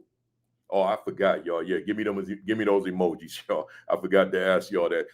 It's the new people say, "Oh, he tripping." No, hey, folks. If today's session resonated with you, if it was useful, if it was impactful, if you could use it, if it was motivating, if it was stimulating, if it was intriguing, if it was empowering, yeah, give me your favorite emojis, y'all. Give them to me. Because and again, that's not me tripping. That's data. Because if y'all don't give them to me, that says to me, okay, I wasted your time. Right. So give me those emojis. Let me know that this session was worth your while, this solo session. And thereby I know to give you part 2 next week. Yeah, y'all been giving me these emojis for a while. So give me those emojis. Keep them coming. I'm not going to use my baseball bat because yes, I am. I'm going to use my bat. Hey, Kafele, man, you hit that one out the park, baby. Well, y'all can't see my whole shirt. The Baltimore Black Sox. Yep, they are two Negro League Baltimore teams, the Baltimore Black Sox and the Baltimore Elite Giants, right? So there are 2 there. Jacqueline said the OGs already know what to do. That's right, man. The newbies on here, that's how we applaud our guests. But for me, I don't want to come across wrong. So I just say, when you give me the emojis, then you're giving me data. And that way I know what I need to be doing. Good stuff. Let me close out, y'all. First, thank you for all the birthday love. For those of you that came on late, once again, I had number 65 on this past Wednesday, October 22nd. And so we reached that plateau, man. So now we keep it going, right? Somebody, Phyllis said, "Wow, yeah, I know you thought I was 45." I know. I try to stay stress free, right? Keep that stress off of you, man. Oh, by the way, I hit that gym yesterday too, right? I hit that gym in Jamaica for 2 days. Chris Gardner, I see you. Long time no see, good brother. Good to see you. Holding it down. Where you at? In Oklahoma. Yeah, good to see you. Yeah, so I hit that gym yesterday. I hit that gym 2 days in Jamaica. I'm going to take today off because, I got to sleep this morning at 2 o'clock and got up at 6 to do this because I'm in Vegas, West Coast time. So we're going to take off today. And then tomorrow, we back in that gym. That's how I keep myself alive, keep myself living, keep myself vibrant, keep myself looking like I'm 45, baby. Cut that gray off. Y'all think I'm 25, right? All right, y'all, let me start backing up. So join me next week for week number 288, and we'll be solo once again, first Saturday in November. Join us every Saturday, Facebook Live, 10 o'clock, Sean Hurt, Eastern Time. Create and Educate with Dr. Sheikah Houston, Dr. Tammy Taylor at 10:30. AP and New Principles Academy at 10:55. That's me. And then us. And then PGP podcast, Josh Tovar and Dr. Madi Moreno on Sundays at 6 o'clock Eastern, right? Make sure that you get yourself a copy if you don't have it yet. What is my value instructionally to the teachers I supervise, man? This is all instructional leadership. If you don't have it, man, I want to strongly encourage you to get it, right? Get yourself a copy. But since I'm using for these for today and next week and probably week 3, right into December, Is My School a Better School Because I Lead It? This is a big book for me. A lot of people love this book. I wrote it in 2018. So a lot of people use it, make reference to it. So get yourself a copy of this. Is My School a Better School Because I Lead It? Get it on Amazon. So just get them together, man. Get them together, right? Is My School a Better School Because I Lead It? What is my value instructionally to the teachers I supervise? This book grew out of this book. This book would have never been written if this one wasn't written, right? They're father and son. That's what they are, father and son, right? Ain't no way in the world that I would have written this book had I not written this book. And that's why the publisher decided to keep the covers kind of similar, right? Because they're intertwined, right? They're very much intertwined. So get both books, y'all, and I'd appreciate you if you do. I'm gonna be reading all these comments later on today. So I appreciate you all. And again, thank you for all the birthday wishes, man. This was a big birthday. 65, old, as I call it, old man status, right? For me, I'm not calling all the 65-year-olds old men. I'm just talking about me, old man status. That's where I'm at. I'm old man. But with pride and dignity. All right. Subscribe to the AP and New Principles Academy YouTube channel. We got 24,500 something. 24,500 something. We almost at 600. So hit that subscribe button for me, and then hit the notification bell so that you're informed when I go live.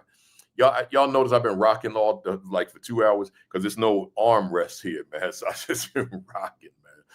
Like I do on the stage. I'm walking. I'm never standing still. I don't use podiums. Oh, and by the way, y'all, real quick before I close out, my son Baruti Libre Kafele, I posted a video he did. He did a lecture. He and I, we're not the same, right? He ain't thinking about becoming a principal, nothing like that.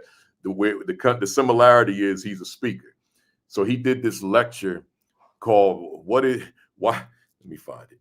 Now it's oh my God. Let me give you the exact title, y'all. Bear with me a second. It's on my Facebook page and it's on my Instagram channel. Where is it? Here it is. It's called Why is Democracy in Crisis in Africa? Again, so he's a deep dude. Why is democracy in crisis in Africa? You can tell from the title is deep, right? He's a deep dude. He's a heavy dude. He's the most intellectual. It's a lot of intellectuals that I know that I've been in contact with, that I've been influenced by. But he can hang with the best of them. He can hang. So anybody, whoever you love, top-notch folks that do what they do, these scholars, intellectuals, researchers, I'm not going to name any of them. My son, he's 35. He could rock with any of them. I'm not saying that because he's my son.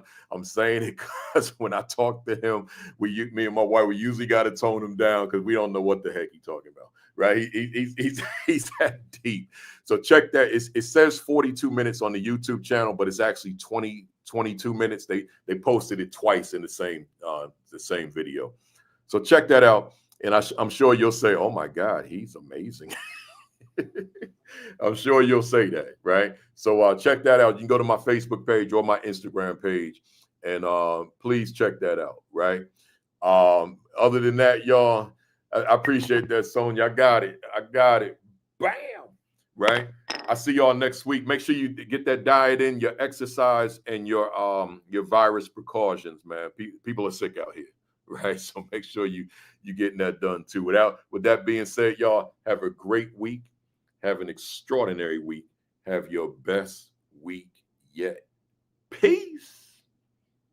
Peace. Thumbs up. Cock that fist back all the way. Count to 3. 1, 2, 3. Let's go. Bam. Yolanda got the emojis for that. And Tony, I see, and John, I see y'all, man. Hey, y'all, I appreciate y'all. I really do. I see you next Saturday. Be safe and get it done at them schools.